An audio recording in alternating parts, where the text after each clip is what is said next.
tardes, noches de nuevo, y aquí les traigo como siempre algunos puntos con toda la libertad del mundo. Ustedes pueden acogerlos o considerar que de otra forma pueden realizar los bloques de oración de ya pensando mañana por la mañana, que sería ya nuestro sexto día de ejercicios. Bueno, en este sexto día de ejercicios ya nos vamos introduciendo en la tercera semana, según el plan que tiene San Ignacio para los ejercicios espirituales. Es una semana, la tercera semana de ejercicios, también fundamental para poder experimentar de un modo como más integral, como un modo más entero y más verdadero todo lo que es Jesús y lo que puede suponer ese conocimiento interno de Jesús para conformar nuestra vida.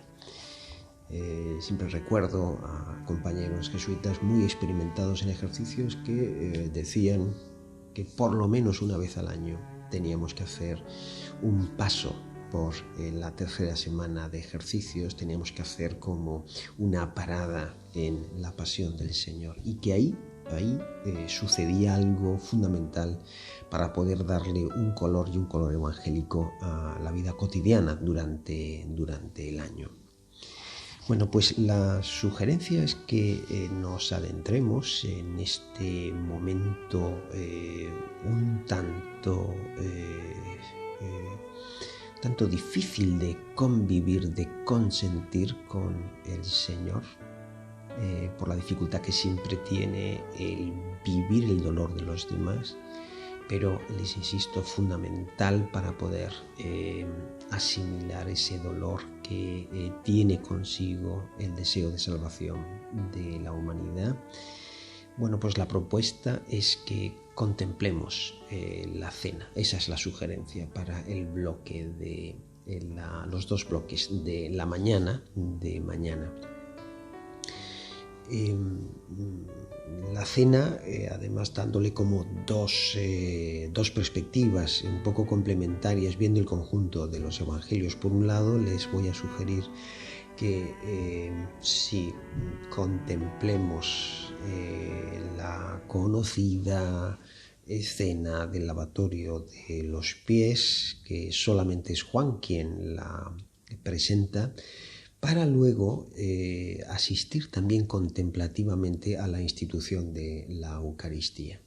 El lavatorio y Eucaristía se están mirando mutuamente. En realidad, el lavatorio refleja la Eucaristía refleja al lavatorio.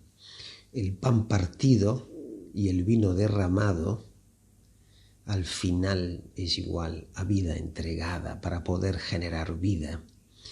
Y la vida entregada para generar vida finalmente es pan partido y vino derramado.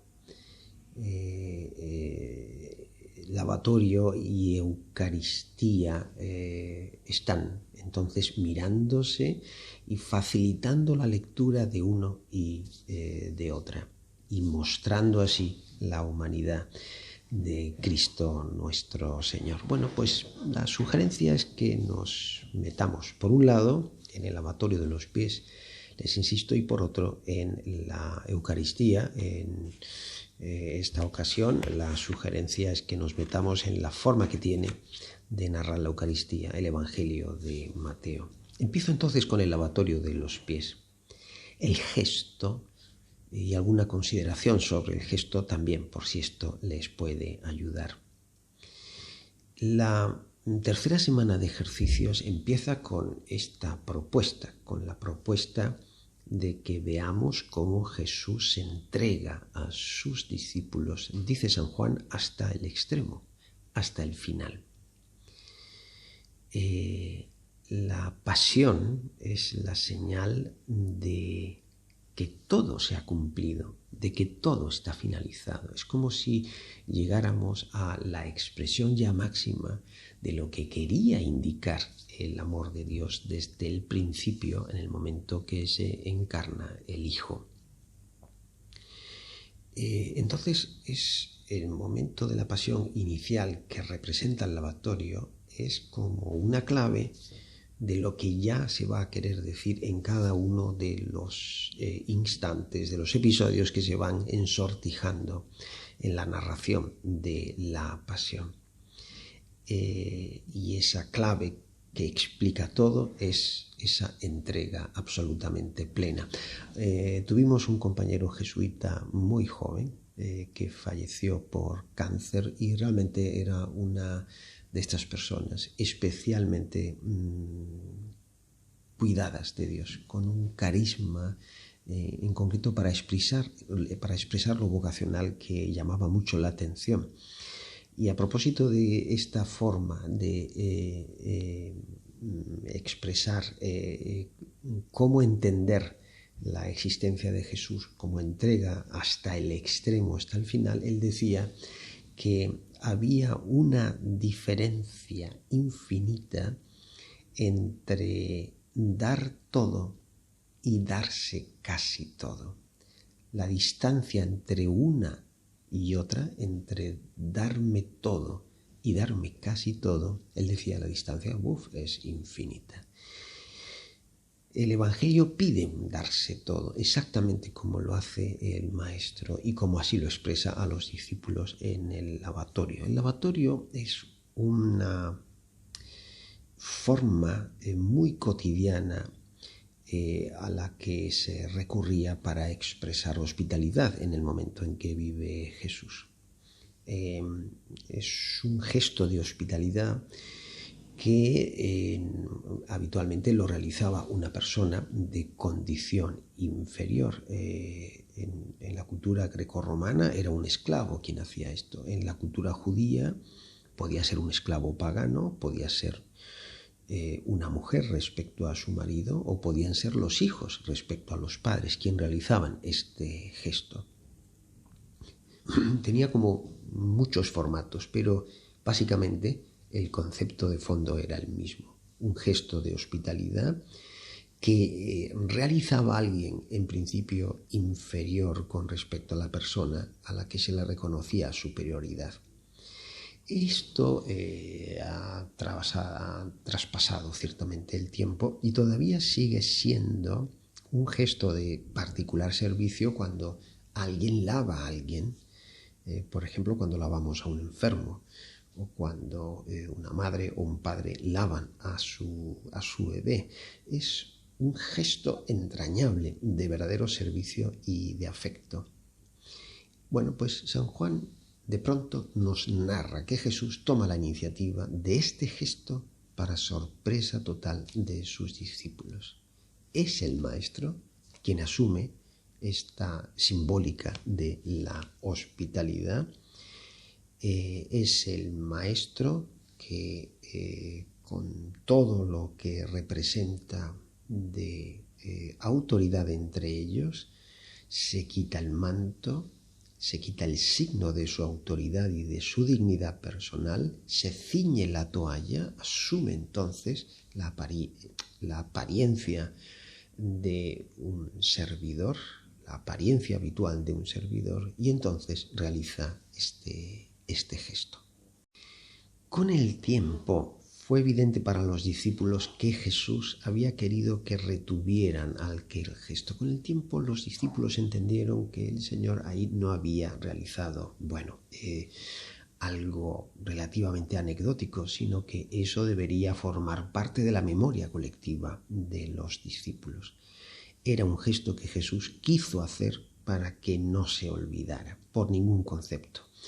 Y también con el tiempo se veía que Jesús quizás estaba previendo la desesperación en la que iban a entrar sus discípulos cuando empezaran a ver cómo se iba desarrollando la pasión, cuando fueran testigos directos de la detención y del correspondiente ajusticiamiento. Bueno, pues ante eso Jesús prevé que hay algo que hacer, hay algo que poner antes de que venga la negrura de cuánto va a suceder, y entonces pone la luz del lavatorio de los pies.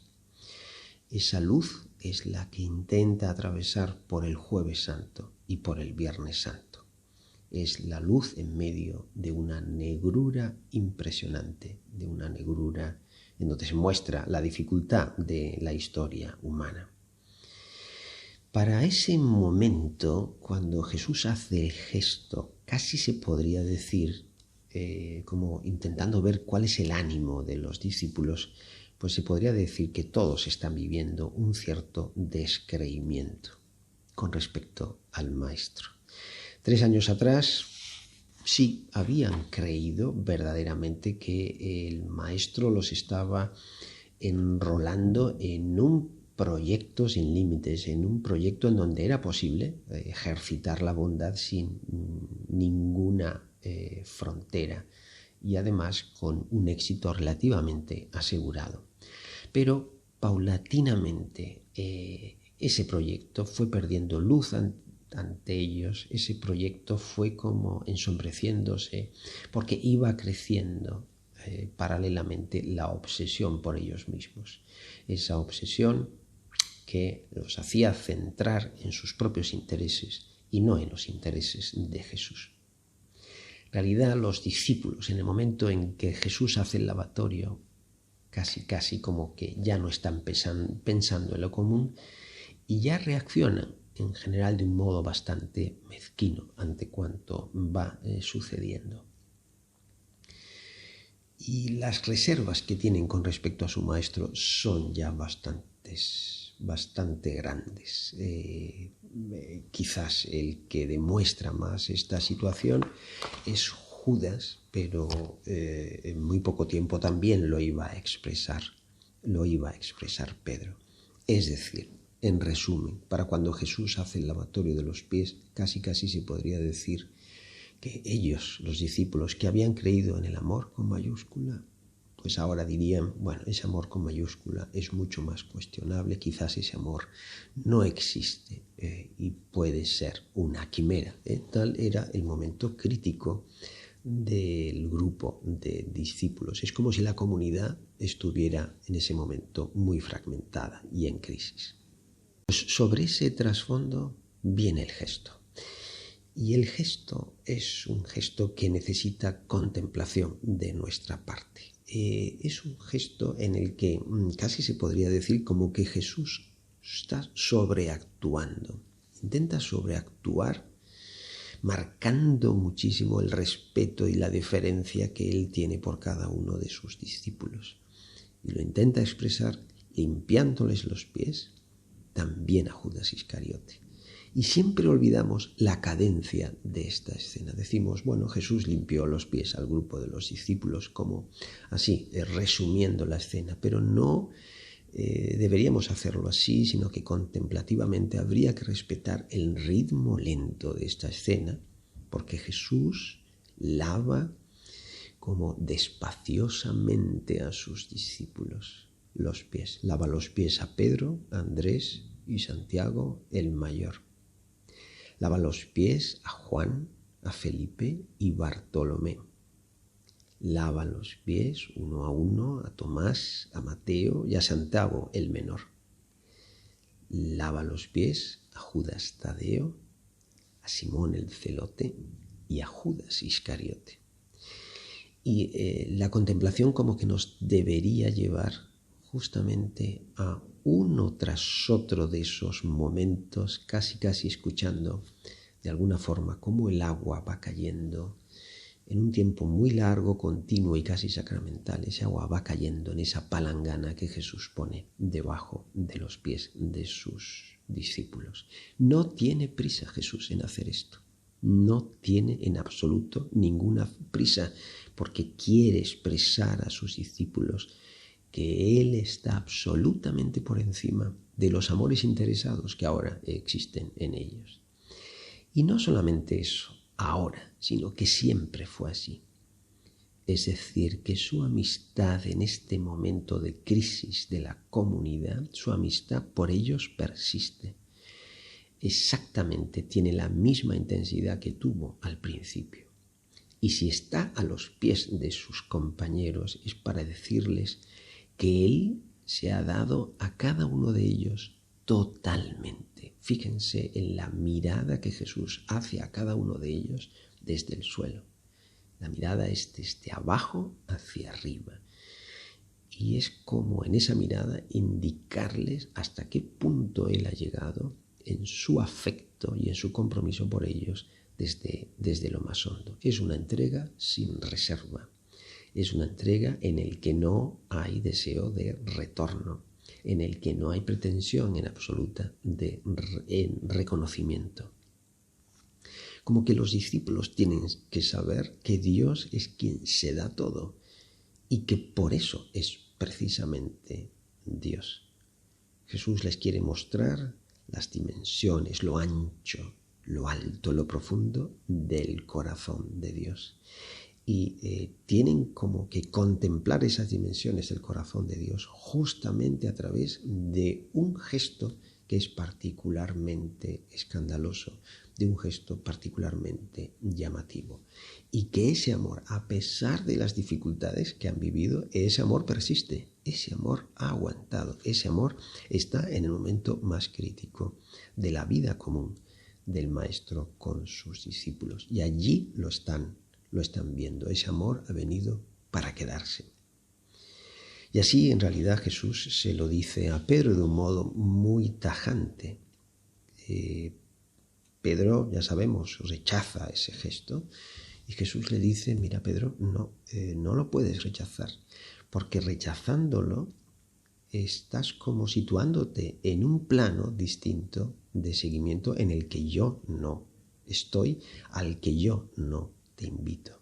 Solo quien acepta al Jesús del abajamiento, que es lo que le cuesta a Pedro al ver a su maestro a sus pies, pero solo quien acepta al Jesús de ese abajamiento, solo ese puede llegar a experimentar algo diferente.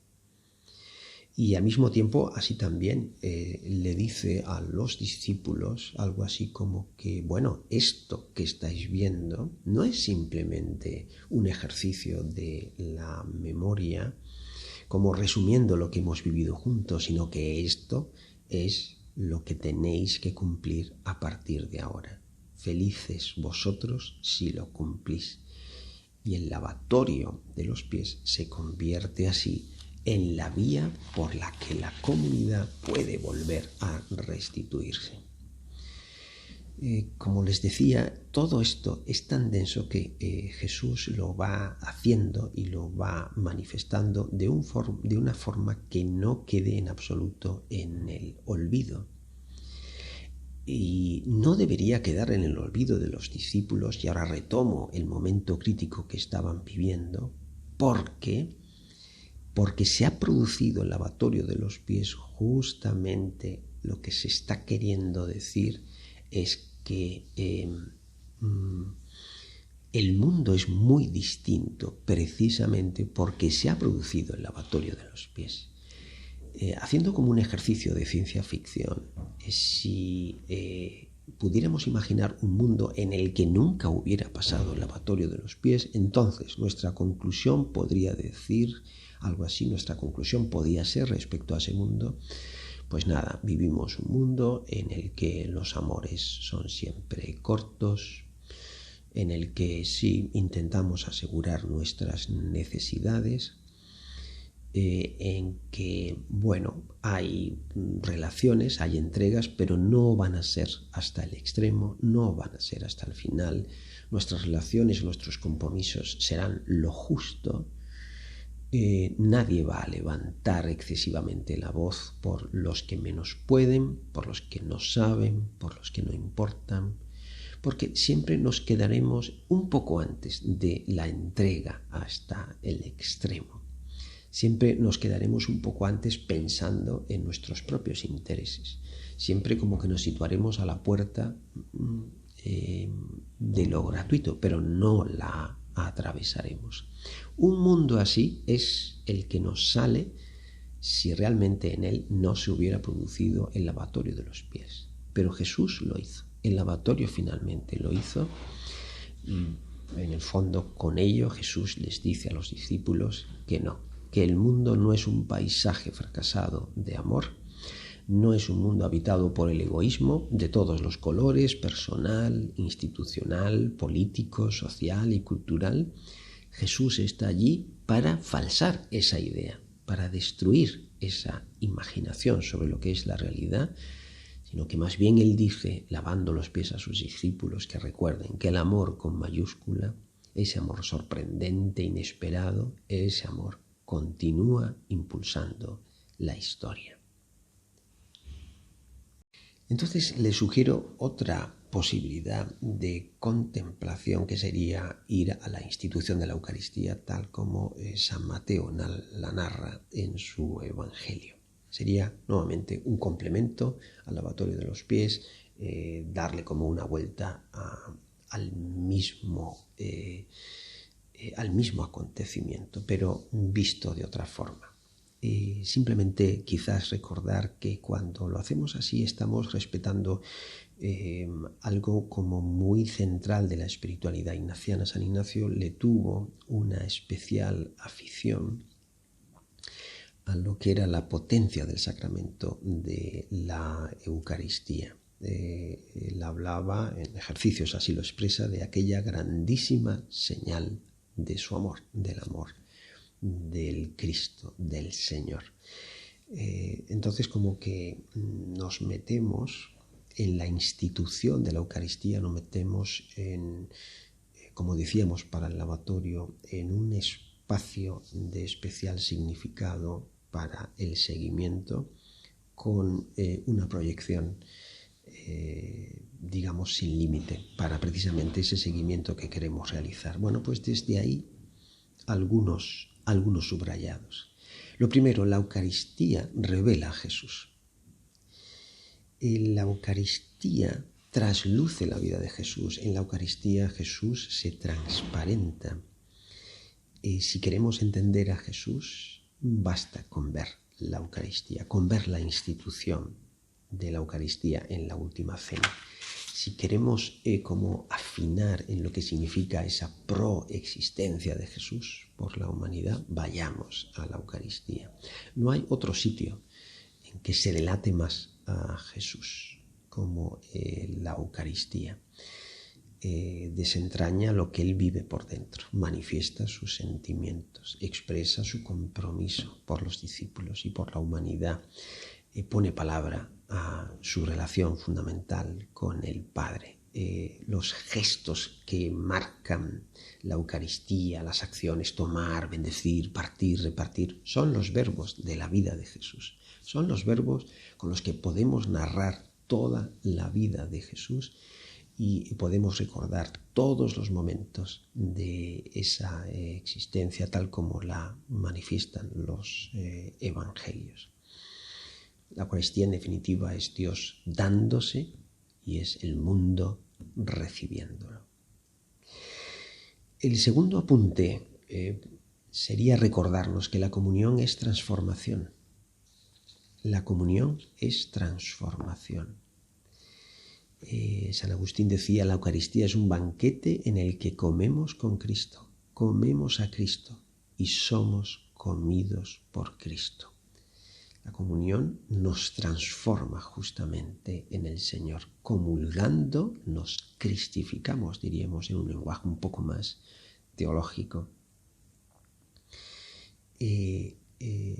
Recibiendo al Señor es como nosotros misteriosamente nos incorporamos a Él. Es como si nosotros misteriosamente pasáramos a vivir su vida y su vida profunda. Esa es la fuerza que tiene la Eucaristía. Es como la expresión ya prácticamente límite para indicar hasta qué punto llega a haber una relación entre nosotros y el Señor a propósito de su vida y de nuestra vida. La tercera consideración es aprovechar la contemplación de la institución de la Eucaristía como esa ocasión que podríamos utilizar para comprender otra vez que la Eucaristía es creadora de la Iglesia. La Eucaristía tiene un poder extraordinario para generar comunidad. En esto sucede algo con la Eucaristía que tiene que ver con una cultura, la cultura en la que nace Jesús, que es muy propensa a darle un valor especial a la comensalidad, a la comida. Dice algún pensador, algún antropólogo, algo así como que hemos de caer en la cuenta de que el ser humano es el único ser que hace del comer comida. Es decir, es en la comida, en el comer convertido en ya comida, en acontecimiento social, en donde lo que podría ser la satisfacción de una mera necesidad biológica fundamental se convierte en una declaración de amistad, en un gesto de respeto, en un signo de paz, en un signo de fraternidad. En definitiva, a la vida se le dota de comunión, se le dota de horizontalidad, y a propósito del comer surge la sociedad humana. Bueno, Jesús utiliza en su vida pública muchas comidas para expresar como la arquitectura interna del reino, esa arquitectura comunitaria, y ciertamente prefiere en el momento más difícil, como es la última cena, recuperar también la comida como la mejor forma para expresar qué es lo que puede estar sucediendo en ese momento en él con respecto a sus discípulos y con respecto al mundo. Es decir, la Eucaristía finalmente fomenta la inclusión, desarrolla la fraternidad, crea hospitalidad. Y realmente podríamos decir desde aquí que el cristianismo nunca va a celebrar con paz la Eucaristía si somos conscientes de que no existe inclusión, de que hay crisis de fraternidad, de que tenemos problemas con la hospitalidad. Es curioso que en la fiesta del Corpus Christi, la Iglesia siempre hace una recogida de medios, de dineros, de ayudas para Cáritas. Corpus Christi y Cáritas son como dos conceptos que tienen que estar totalmente unidos, pues porque no tenemos otra manera de entender la realidad de la Eucaristía. Y por último, la última consideración, por si les ayuda, es caer en la cuenta de hasta qué punto Jesús insiste una y otra vez en que tenemos que celebrar la Eucaristía si queremos que la comunidad perviva en el tiempo. Porque la Eucaristía es la fuente de un amor gratuito del que vivimos para fortalecer nuestros lazos. Entonces tenemos que celebrar Eucaristía porque esa fuente que es el alimento fundamental para sostenernos en nuestra identidad, ese alimento como que necesitamos recibirlo de un modo continuado a través de la historia si queremos que la comunidad perviva. Entonces la Eucaristía no queda como un recuerdo, sino queda justamente como aquel punto, aquella cita fundamental que necesitamos tener con Jesús y en Jesús con Dios para poder persistir como iglesia. Bueno, pues desde todo esto, animarles a hacer siempre en clave contemplativa, tanto el lavatorio como la institución de la Eucaristía o uno de los dos, y acabar con esa posibilidad que siempre San Ignacio nos sugiere de un coloquio con el Señor, recogiendo lo que el Señor, para en este caso nuestra vida personal, nos quiere sugerir.